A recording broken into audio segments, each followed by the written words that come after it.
Alright, here we go. Playing.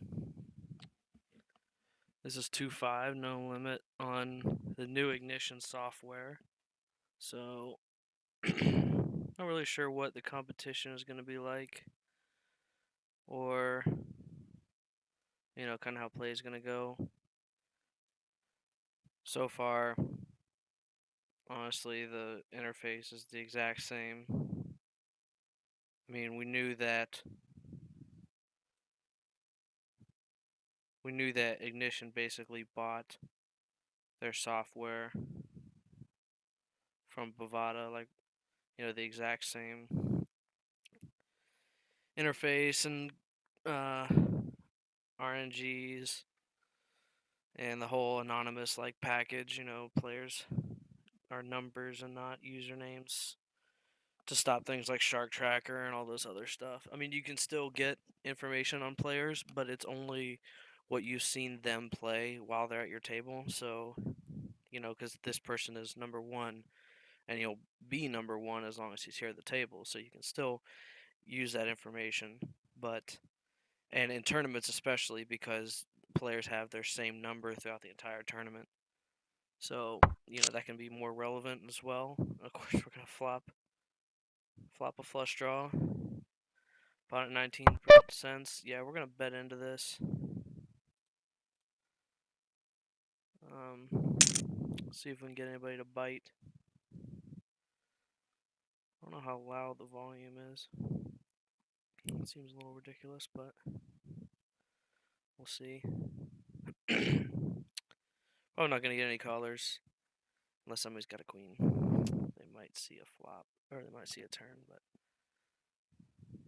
yep. Alright, so obviously we hit it. Gin. We're going to bet it. It looks really suspicious if you bet and then just check the turn. If you have a nutty hand, like if I had like just flopped a set, I might be scared that another diamond came and I would I could check the turn, but that's not really what you're looking at acting. You just want somebody to keep calling if they did flop two pair, or they could always flop the flush draw too, and that's the only reason they called. So when they hit their flush, they might just re-raise you. So,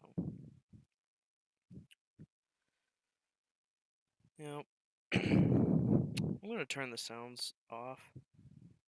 They just seem awfully loud. I'm not sure if they are. When I check this recording later, I'll see how loud it ended up being to see if it was actually a problem. But for right now, since I'm already recording, I think I'm just gonna turn the sounds off. They come through really loud on my speakers, so not really sure if they're bothering.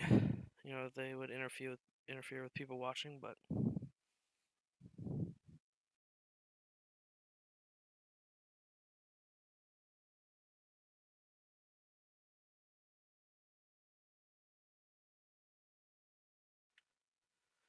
all right. So got the worst hand in poker when nine-handed. Go ahead and let that go. There's always something to be said. You could, I just turned off the sounds. Turn off all gameplay sounds. Okay, well, they're off. So this is my favorite hand, but only suited. On the button, I'm not going to call such an early raise here. I'm gonna go ahead and let that go. I do love Queen 10, but it's more like a emotional attachment, not a strategic one. So, you know what I mean? It's not like, oh man, Jack 10 suited is what I want on the button with a bunch of people calling. That's a strategy hand, not something like this.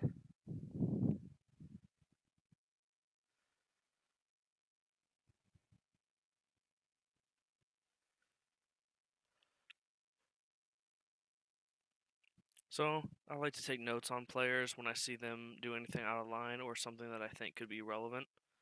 Um, so I'll be doing that. I'm glad to see that this system is still the same. It's still just like pick a player. Like let's say I want to pick two, and you can use these different colors to mean different things. Um, I don't. My system doesn't really utilize all of them. This is more like the red pages is a note that I think applies to a good player. If I saw they did something that I think is good, like, or what a good player would do. That so could be dangerous. Like smooth called pre-flop, jammed flop with aces or kings. Which is something that a good player would do. And then I put a green no page if it's something just stupid that. So this would have been an interesting hand for me to have played. Would have flopped a gut shot, turned a flush draw with a pair, and then river trips. But whatever. So then the green page is something that I see somebody do. Like if I see them, especially in a tournament, if they like shoved light, like if they got caught with, let's say, 7-5 offsuit and they just happen to win, and they're still around, I'll make a note of the fact that, hey, this dude is willing to shove if he feels the time is right with just anything, just to try to steal, or just to pad his stack a little bit. So that's usually pretty much what I use these for, but I've never used really the other colors for anything, I don't think.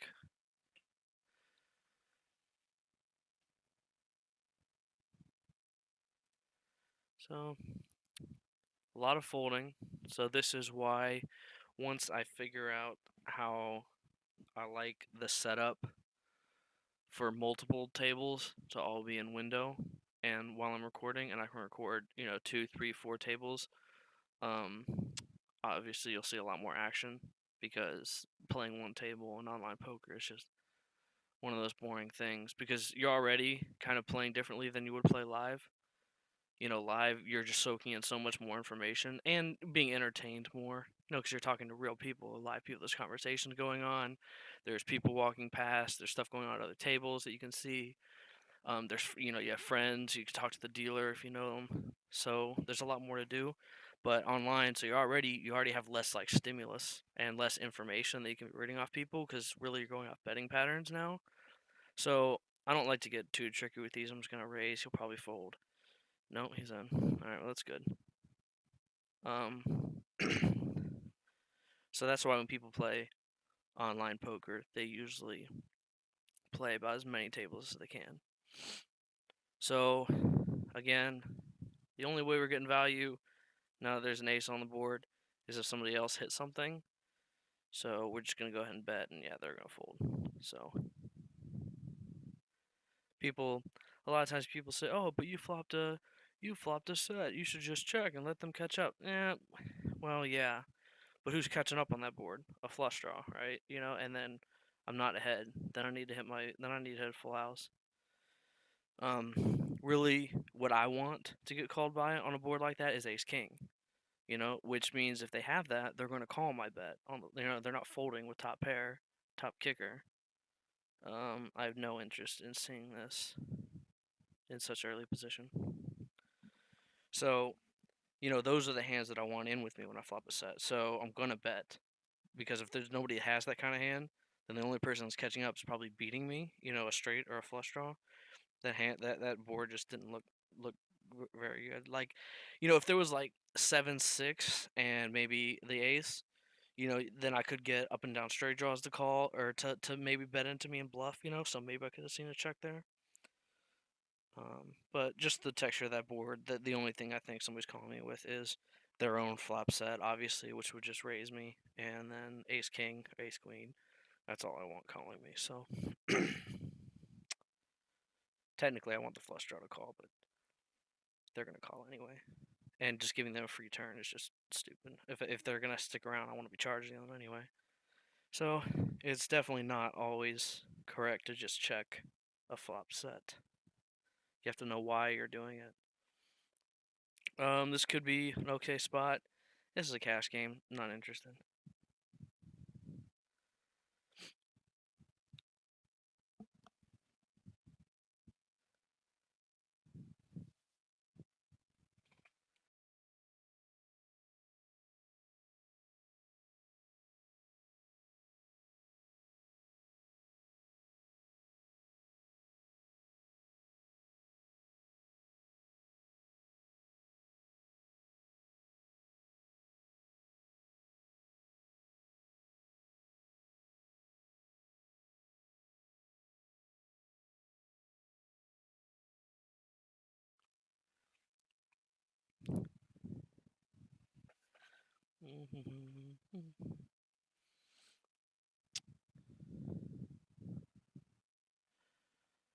So I guess my impression so far is it's really the same.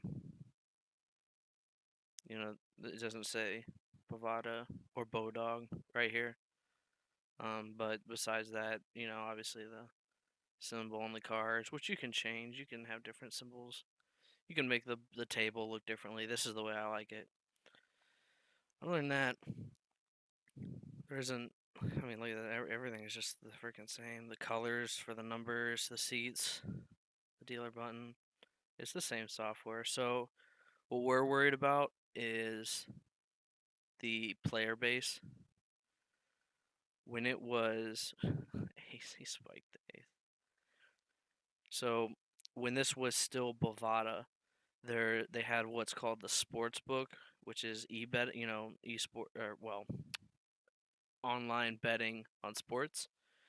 Which there are a ton of people who just like to sit online and kind of gamble money away on that. And while they're doing that, they would kind of land themselves on poker tables and spew chips away. And it doesn't mean they're awful, but it just means they're not disciplined. Really, they're probably not. A decent majority, a decent amount of them are just chip spewers in some degree, and they were great to have around. They're kind of the only soft players left in online poker. There's people who are on the site for another reason, because ever since the quote unquote, you know, online poker is illegal, oh my god, everybody leave scare of a few years ago, if somebody goes through the trouble to decide that, oh no, I am still allowed to play poker online, download the app, the programs, get themselves set up and play, they don't suck at the game. They're not complete donkeys usually, so they're not what I would consider soft players. So because that's not the way it used to be. It used to be, man, somebody's just on a business trip and they're just bored. They log in and they would just spew $1,000 on online poker, and they were just everywhere. It was so easy to make money online back then. And now that was our source of soft players, was the sports book. Not anymore. Now that Bovada lost them by switching to Ignition. Well, I guess we lost them. So Bovada still has the sports book. They still have them. They just don't run the poker games anymore. This is Ignition is some Indian reservation, I believe, establishment. An establishment from, wow, Trip Nines again on the board. Some Native American organization in the United States owns Ignition, and that's where they operate from. And that's actually why you're allowed to play in the U.S. on this site if you're not from Nevada, New York, I believe Delaware, New Jersey, and a couple other states. There's a couple states that explicitly say you're not allowed on this site, but those states have their own online poker that already exists. So yeah, I would have won that, but it's fine. They have their own site, so it's not like they're missing out. I would much rather be playing on the WSOP site than this, I think. But I've always liked Bovada, so I guess I don't really have an opinion too strongly either way. Um, so let's try to squeeze a little bit here. This guy he's not exactly like early position, so he could be open a little bit wider than usual, and it's these guys that we want out. I could have squeezed higher. Could have gone for more like 75 cents, but this gets the job done. People respect 3-bets online pretty much the same. So this is not good, but we're definitely going to keep the pressure. He only has $2, so if he's going to call, he's going to shove. So we have to be prepared to call if he does shove. But I mean, what do we give him? King Jack or something? So, that sucks. But if he is interested in this hand at all, he's just shoving. Yeah, we're gonna call. He probably has a speed. We'll get the rest of his chips in just in case he has a club draw. But if he gets us, he gets us. That's fine. We're not folding.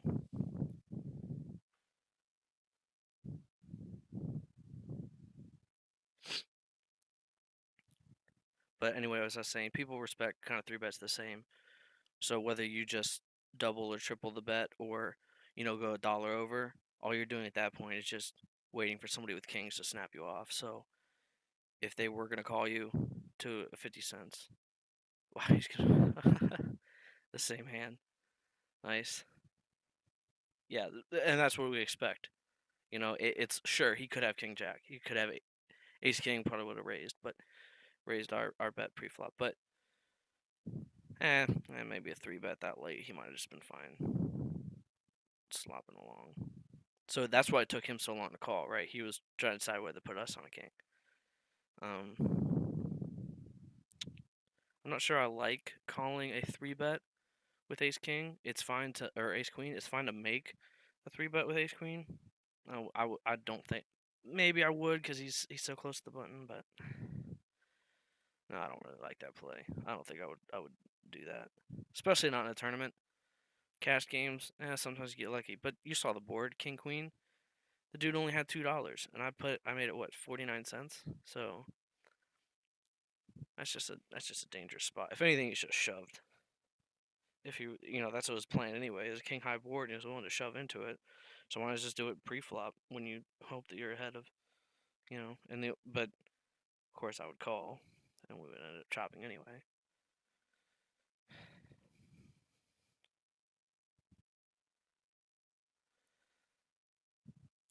But that's why it's important to have a plan. I knew what he was gonna do, and I knew how it would respond, no matter what. Right? If I just oh, look at that board. It's a king high board. Let's toss a bet out, see where we're at. And then as soon as he shove raises, I'm like, if I had no idea that was coming or no idea what I would do, I might be like, oh God, he probably has a king. Just fold. No, no. You need to have a plan. Know what you're gonna do based on them calling, re-raising, blasting off, folding. I guess if he folds, am I gonna take a drink of my orange juice? What am I gonna do? Need a plan. So I'm also watching a guy stream this right now. He's doing a tournament.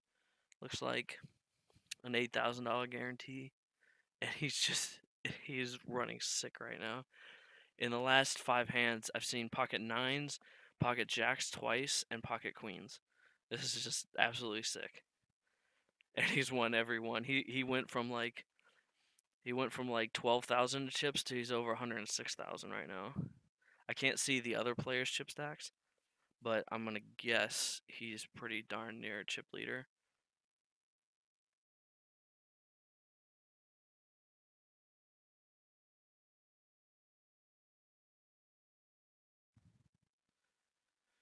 Yeah, I might be able to find. Maybe I can find this tournament in my menu here. $8,000 guarantee. There's a delay, obviously, from what he's streaming to what's going on right now, but the tournament is still going to be going. 8,000 guarantee. I'll see if I can find it. I just want to know what the average chip stack, because right now at his table, he has second place. He's over twice the second place chip stack at his own table. So I'm gonna guess he is just dominating this field. But it was just he went from easily the worst or second worst player chip stack at the table to maybe chip leader of the tournament from just a sick run of cards. But that's what you need to win tournaments. I'll 100% say that you don't win tournaments by not getting lucky at some point, because you just don't outplay 900 players in a tournament. That's not what it is. You got to get luckier than the other ones at some point. Yeah, so I definitely found the tournament. He just lost a little pot, so he just lost like 20,000, but he's still. I'm looking at his chip count. Um, Yeah, he's in 8th place right now out of 83 players. He's in 8th place, so he's in the top 10%. But he's not very far behind. Like the chip leader only has 158,000, so he's a couple pots or an all in away from catching up. This late against that, I don't mind just calling because it looks like a lot of people might just get out of the way. If there were, if there was a raise and then like 3 callers and then it's me, you can try to squeeze a little bit with ace queen, but I don't mind just calling here. Let him, hang himself if the board looks good, or just get out of the way if it's, crazy. Oh my god, he just got queens again. What the heck? Oh no, okay, he just opened up a second tournament. Okay, so it's not that same tournament. He just opened up a second window for this other one that he's in. He's got pocket queens. So, wow, that's still, I mean, it's still good to look down and see the bitches.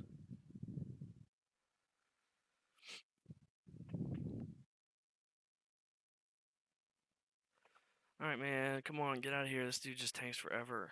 If he like shoves or like 3 bets or anything, I'm just gonna fold. I'm not interested in playing a pot against him. So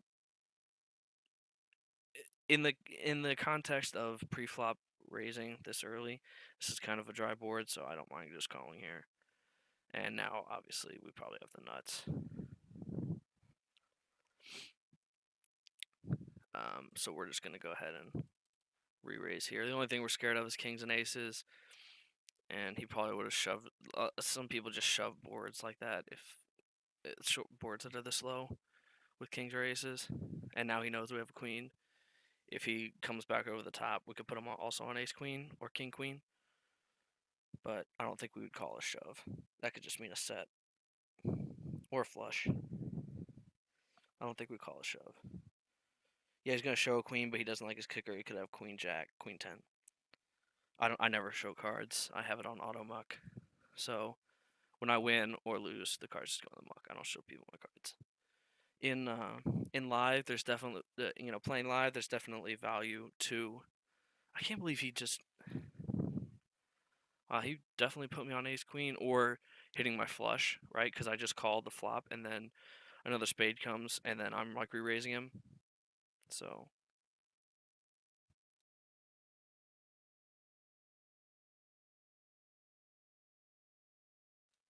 he sorry.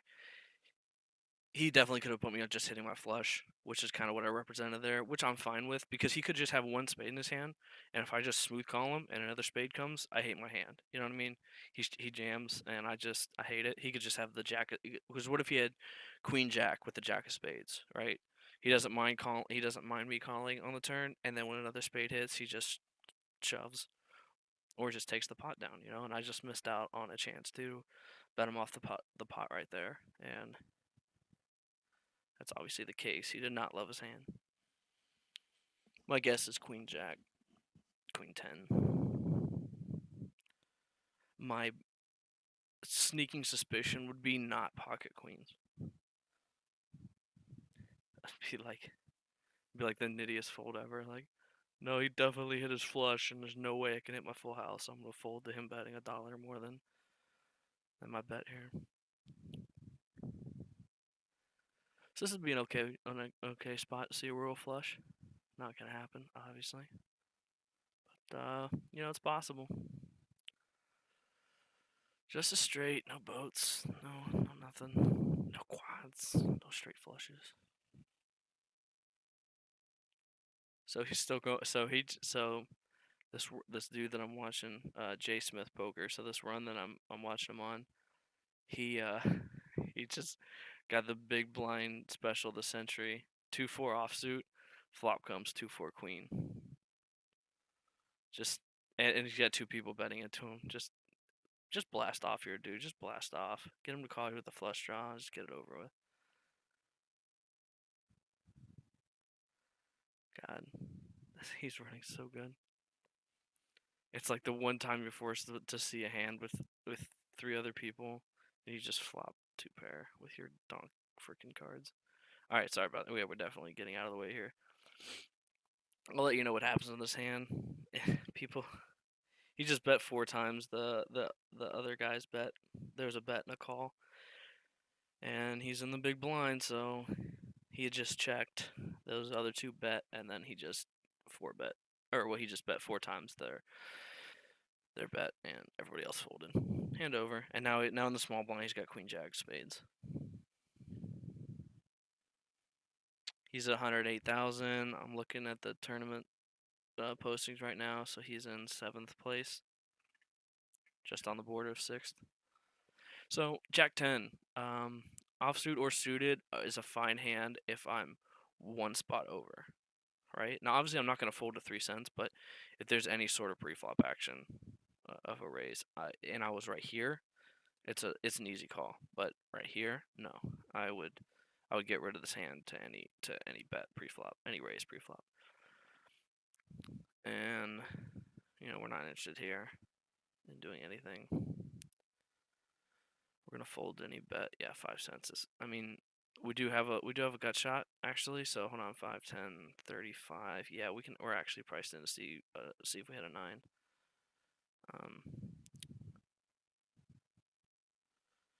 Which we did not. So now we are.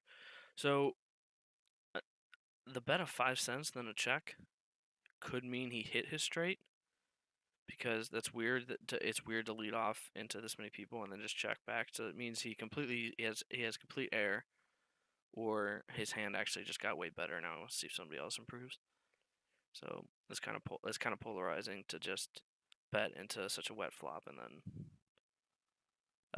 because so a wet flop means look at there's straight possibilities, flush possibilities, and then the turn it just got even wetter. So let's see what he's doing. Okay, so yeah, he folded. So my guess is he might have just had, maybe he had 4 or 5, right? And then he ended up pairing his 5 instead of completing a straight, or he had 5, 9, and so he actually made a pair instead of his straight hitting, is my guess. Because it's just 5 cents into a pot of 25 cents or whatever it was at the time. It just seems weird. And then when 2 other people call you and you just shut down, it's probably not likely that he was on ace king or something crazy there.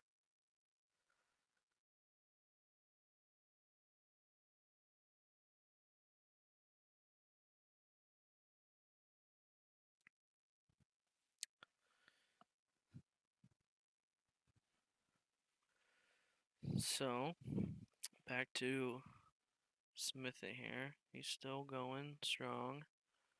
73 players left. He's in 9th.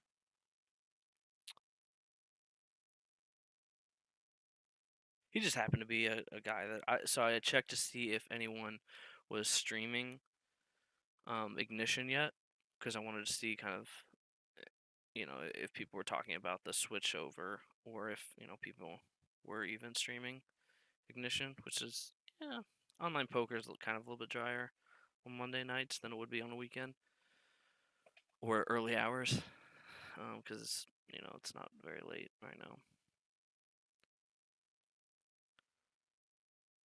And he seems alright to watch.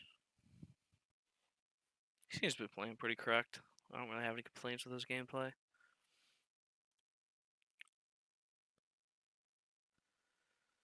So, well, this is basically how online poker goes.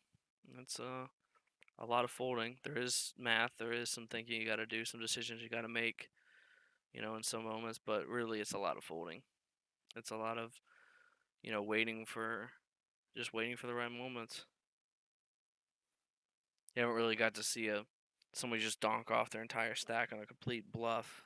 That's always fun. You like flop a set and you just kind of ride it out, and then they just shove on the river for just absolutely no reason. It's just like it's kind of like finding a scratch off lottery ticket on the side of the road. Only they're like every few miles. You know what I mean? It's like you don't see them that often, but when you do, you pick it up, and it's a winner sometimes. And they just have complete error.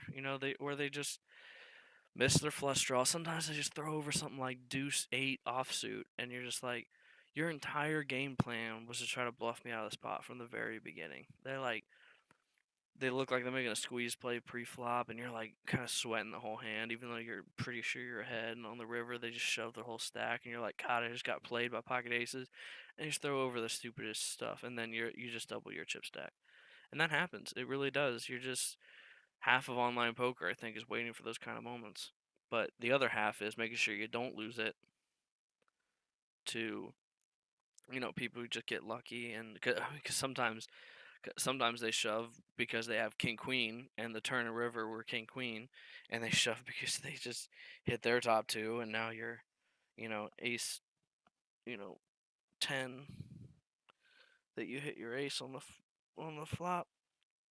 It still looks great because it's just a king queen ran out, and they just hit the two pair and they shove, and you're like, wee, and then they crush you and you lose your whole stack. So you got to make sure that stuff doesn't happen. But yep. So I'm gonna go ahead and pause this for a minute, and I'll be back. All right, back in the big blind. Got a min raise and a call. Not interested in playing Jack 7 offsuit out of position, or Jack 7 suited, I guess, out of position.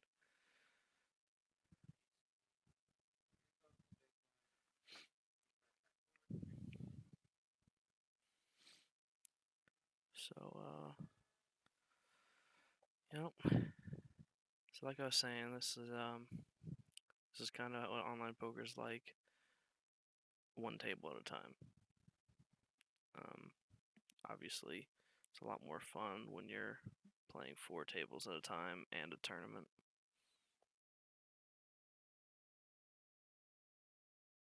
You just get to see so many more cards. Your profit per hour is so much higher. So the guy in the tournament that I'm watching is in. He dropped kind of a lot. Guy flop trips against him, and he had pocket tens. But he's still going. He's in the money, so that's interesting.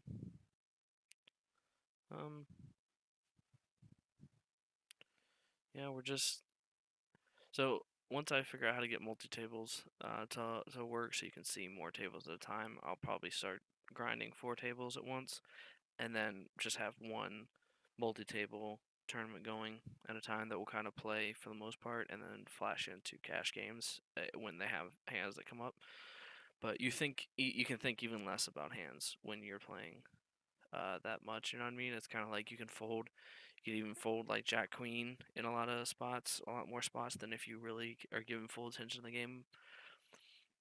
Because then you can play kind of a wider range the closer you're paying attention. But you're not playing like ace nine offsuit when you're playing 4 tables at a time. Not that you love playing that hand anyway, but there's some spots where it's correct. But when you're playing 4 tables, 8 tables, 12 tables, 16 tables, as the amount of tables go up, your hand range kind of shrinks a little bit because you just have so much less time that you can commit to playing those marginal hands. If you're playing, the more tables you're playing, the more times you'll see those kind of hands, and you just can't play optimally. So if we're playing 4 tables and a tournament, you'd mostly just see the tournament, and then I would flash to a cash hand when I have ace king or kings or queens and get called and see a flop, and then we kind of play from there, and that's when I would switch over. So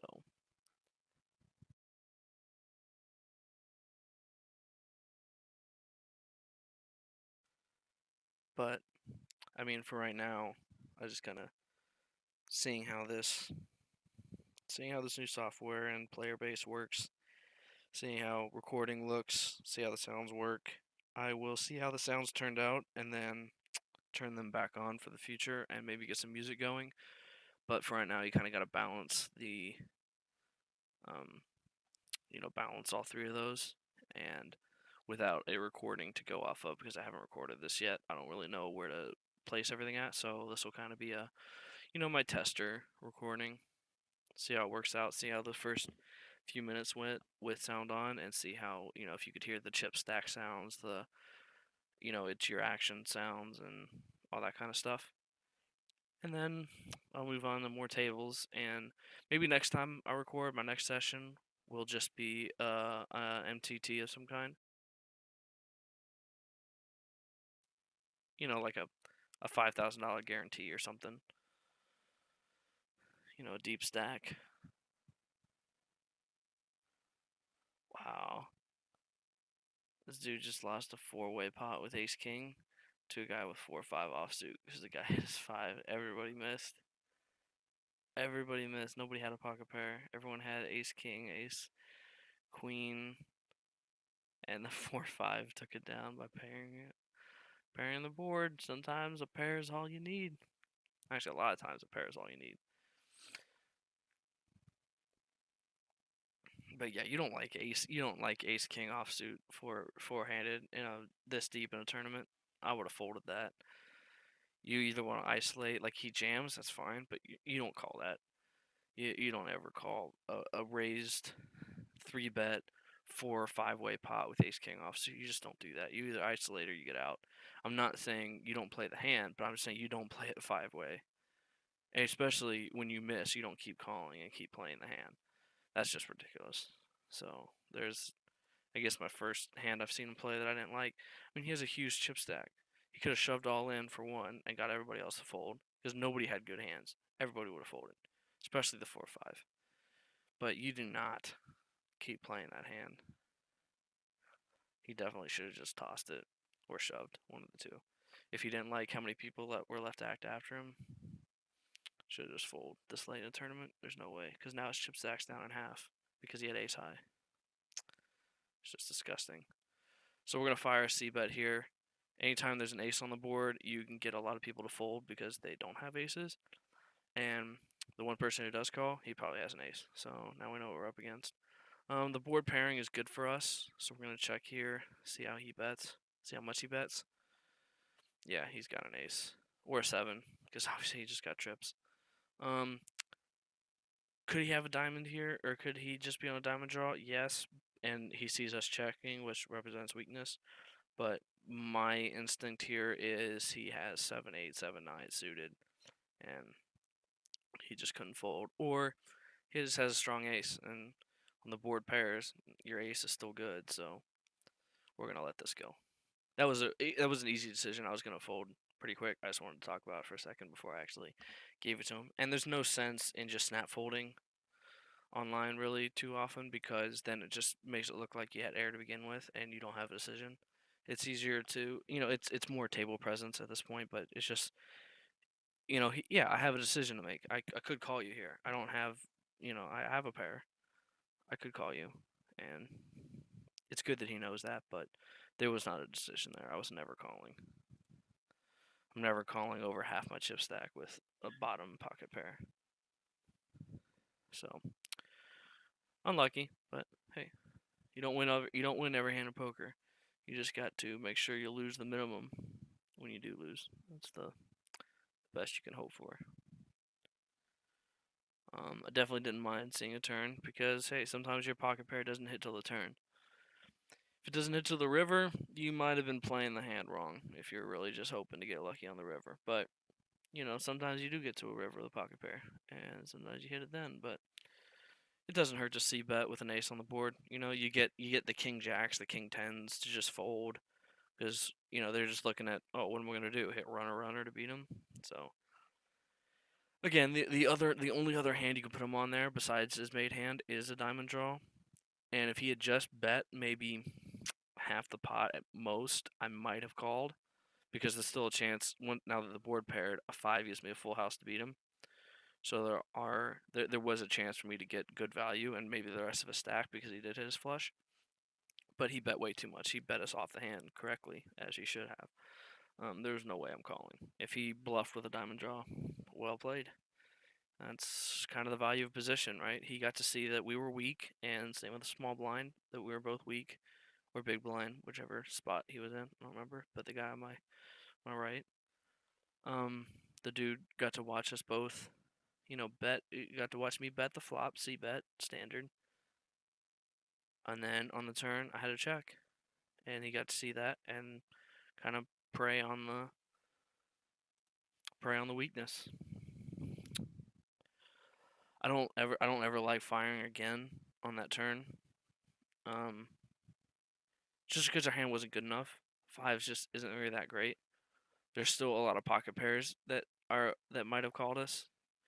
That we couldn't even beat. Like maybe if we had jacks or queens or something, it's a lot better to stick around a little bit because sometimes you gotta fire two C bets to get people to fold. Sometimes they will float you with you know not even a made hand yet because they don't believe your first C bet, and then they kind of you know make their move when you don't put a second C bet out. But not interested, not in that spot. Pocket five's just no good, no good. And he represented a lot of strength shoving there. Basically, like my guess is the trips. I really think he hit trips because he just didn't want the diamond draw to get there. He had to bet that other guy out of the pot, so that is my guess. Could be wrong. Could be incorrect fold there. I don't think it is. I don't think it's ever incorrect to fold on that spot. But you don't know. That's the beauty of poker. It's all about playing position and playing your read on your opponent. It's not really about the cards. The cards only matter when they turn face up. You can have anything with the cards face down. That's kind of the beauty of this game, you know? He represents a range of cards. He doesn't represent two cards. He represents a range, you know? You can't just narrow him down to two specific cards in his hand. He must have seven of hearts and a 10 of clubs. He has to have an ace and a seven.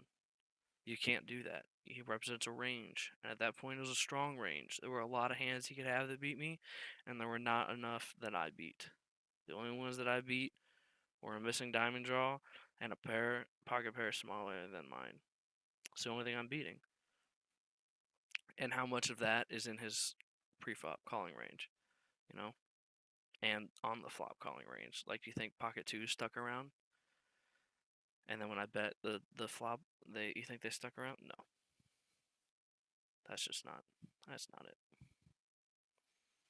There are some players who will play that way, but those aren't the ones who I'm here to take the money from, right? I'm not here to take money from other good players, because the more situations I get with them, the more they get to outplay me and get lucky and then get some of my money. So then we're just trading money back and forth when one of us just happens to outmaneuver the other and get lucky with a hand. That's not what I'm here to do. There's a lot of discussion about one hand, but hey, that's an important conversation.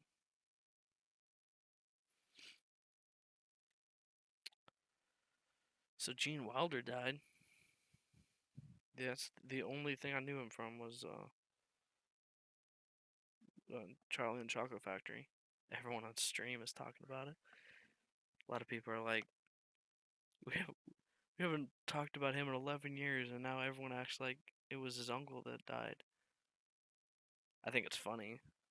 Well, I mean, I don't think it's funny somebody died. I mean, but I just think it's funny how strong people's opinions are on both sides of the fence.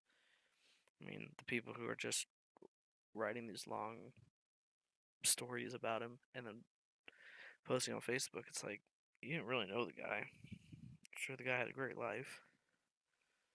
And it's over. Sure, write a post remembering him, say it was great, but God, some people are just in the chat right now going ridiculous. Just like, you have no idea. You have no idea what he's done in the last decade. He could be an asshole. It's like, yeah, well, maybe they do know. Maybe it was his favorite. Maybe it was a favorite actor. What else has he even been in? All right, well, we're not doing anything else. Let's learn a little bit. So, by the way, that tournament that I'm watching, the guy, he took another hit. But there's only 50 players left, and he's in 29th place. So he's still and like I said, he's already made the money. He's already getting more than his buying back. So you can you're never really too upset when you make your money back, but you don't get profitable playing poker by min cashing. So and he's advancing well beyond min cash. So we'll see how long he runs. So let's learn about Gene Wilder.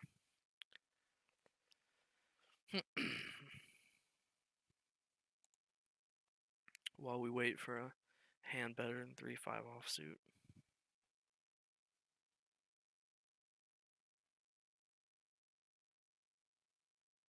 Okay, well, oh, so it isn't Blazing Saddles.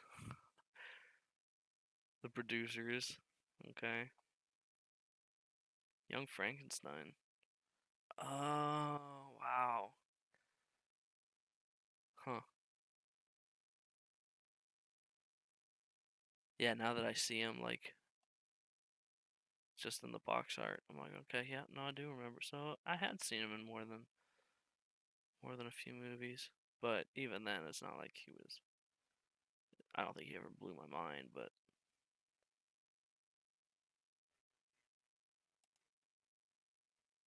yeah, he was still a good guy, I'm sure. I wouldn't talk mean to somebody, and I'm glad that I'm glad that his death's getting attention, but. So, Jack 5 suited. The number of times that you want to play this hand in early position are probably when you can see everybody else's cards at the table, and they cannot see yours. B, um, you are in a $1 billion tournament,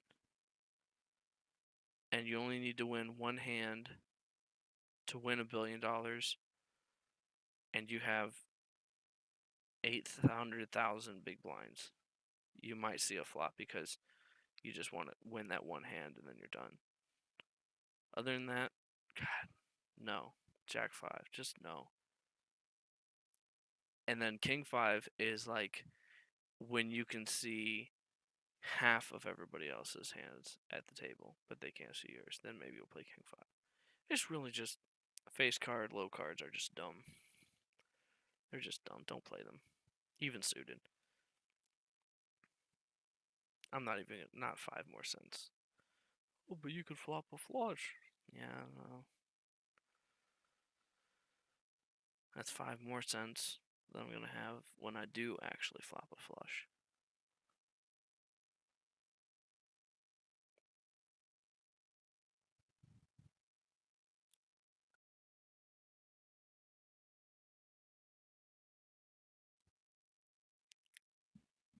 Wow, the dude in this tournament just flopped quads. He has pocket twos and he's just flopped quads. Let's hope the other dude hits his flush. It's a little bit less likely because he's got the two of hearts. So, but oh god, the flush finished. So oh man, no, just bet the whole thing. The only thing that's calling you is a straight or a flush, and they'll call anything. Max value here, dude. Max value. Because you want the straight or the flush to just get all their chips in. Yeah, well, it didn't matter. I didn't have either. I didn't have a straight or a flush. So that's kind of an interesting moment to talk about. When you have the nuts on a board, right?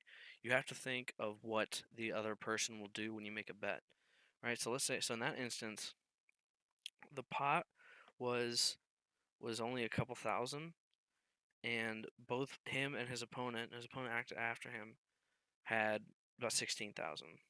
He had a little bit more. This is a different tournament. He's playing more than one tournament right now. So the board was 2-4-2-3-5, and the 4, 3, and 5 were all hearts. So okay, not the nuts. There was a straight flush opportunity, but if you ever lose quads to a straight flush, just completely drop that out of your mind because it's 100% irrelevant to any game theory that you're ever going to play around. But in that instance, right, if somebody made a straight or a flush in a tournament, they don't want to fold, right? They're not.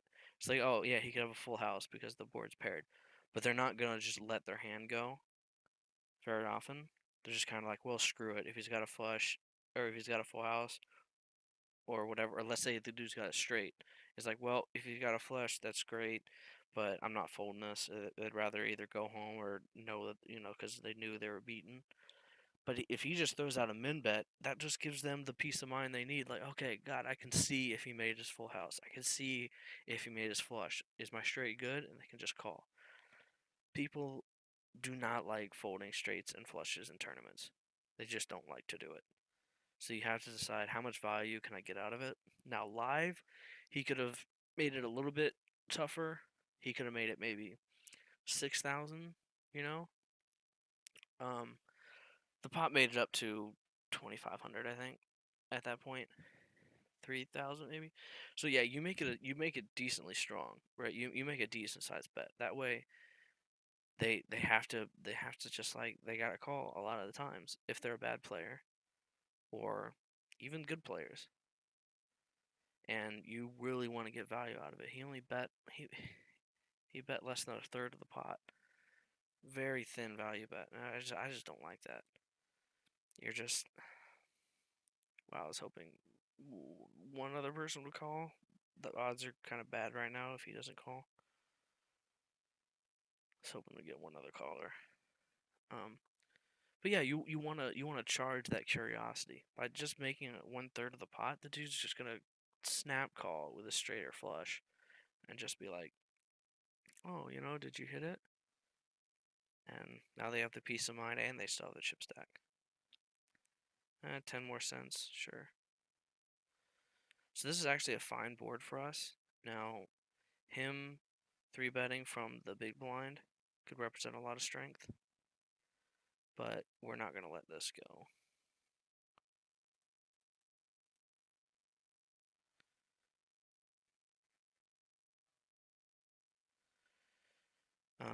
So he could be sleeping with the nuts here if he re-raises. So this guy obviously missed. I don't even think he has a queen right now. I think he would have bet off with it. So he could have a 5 here, but I think it's more a flush draw possibility. So let's just kind of decide here what we think. Yeah, flush draw. So I was never betting there because if he has queen 10, queen jack, he's gonna call. Obviously on that river because that river didn't scare. That was not a scare card. It's just the board pairing. So him checking there, just gave us a free chance to see if we were good. I'm not betting that. The only thing that's calling us is some sort of made hand there. And every made hand on that board beat us except for somebody who paired there too. So, which I do not see him raising from 3-betting in a 3-way pot with. So that's, I believe, the correct play was just to check there. Flush draw, definitely in his range, and we made the right move. And there's some money there. Sometimes flush draws don't hit. Sometimes they do.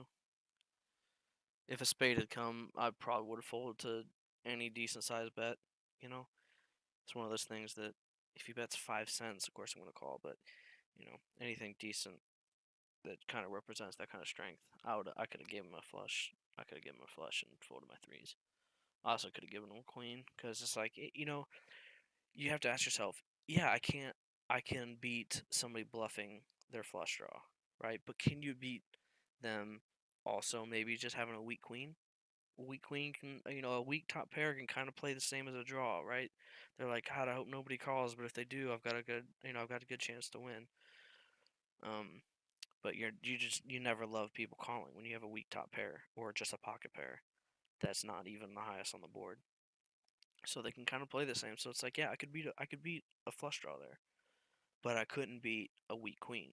So how much am I willing to bet? How much am I willing to put at risk to see? And I'm definitely not going to charge him. Like what? I'm going to pay him to prove that he had a weak queen? Nah, just not interested.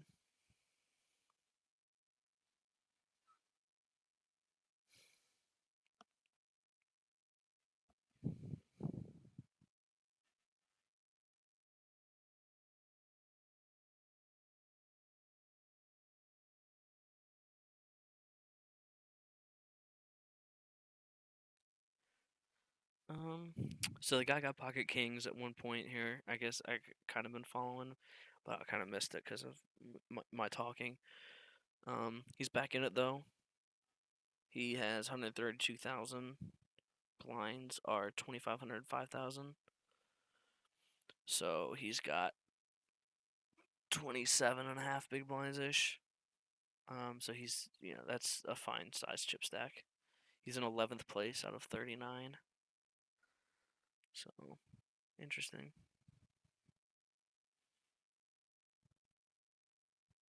Wow, full house, jacks full of nines.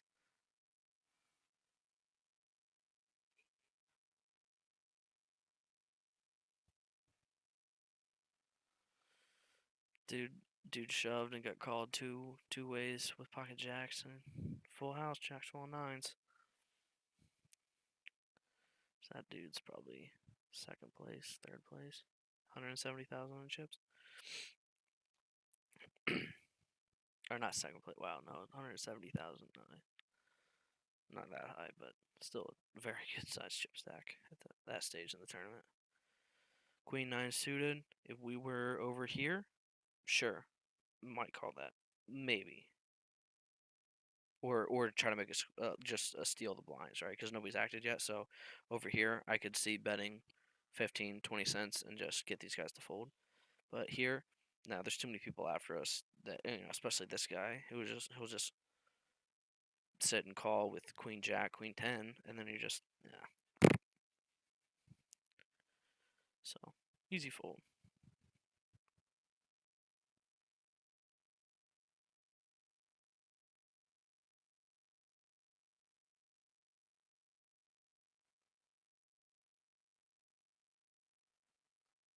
Oh, and now he just picked up pocket aces. He let ace queen go against an all in correctly. The guy had ace king and another person pocket sevens, and now the very next hand is rewarded with pocket aces. And that's why it's important in tournament play to protect your chip stack because that time if he'd called, you'd have so much less chips right now. He'd only have like 40, 50,000 in chips. And maybe even be completely sunk because the other guy that acted after him could have shoved over top and then he might have had to call. But regardless, no matter what, he would have lost a huge chunk of his chips. And now he has pocket aces, and if somebody does call him, he would just have so many less chips to double up with. So you never know what the very next hand might be. And the more chips you give away in the hand before it, it's just that many less chips you're gonna win the next hand. And the next hand you could have a three-way all in. And if you have 20% more, a 20% bigger chip stack, that 20% is getting tripled, not just doubled, it's being tripled.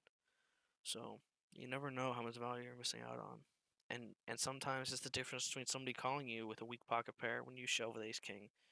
It could be that if you have 20, 30, 40% bigger chip stack, they might not call because of how big your chip stack is. And the guy just sitting there just might be like, I'll just let this go. Sure, take your blinds and antes and pad your chip stack a little bit. But if you have that many fewer chips, it might be like, yeah, my twos might hold up against your whatever your hand is. And then you just miss with ace king and they sink you with pocket twos. You're gonna make that move either way if you're desperate, but the difference between them calling you and you wanting a call kind of depends on how big your chip stack is. At this stage of the tournament, you're fine stealing blinds most of the time. Stealing blinds is a lot of chips. Well, blinds and antes, obviously. That's the.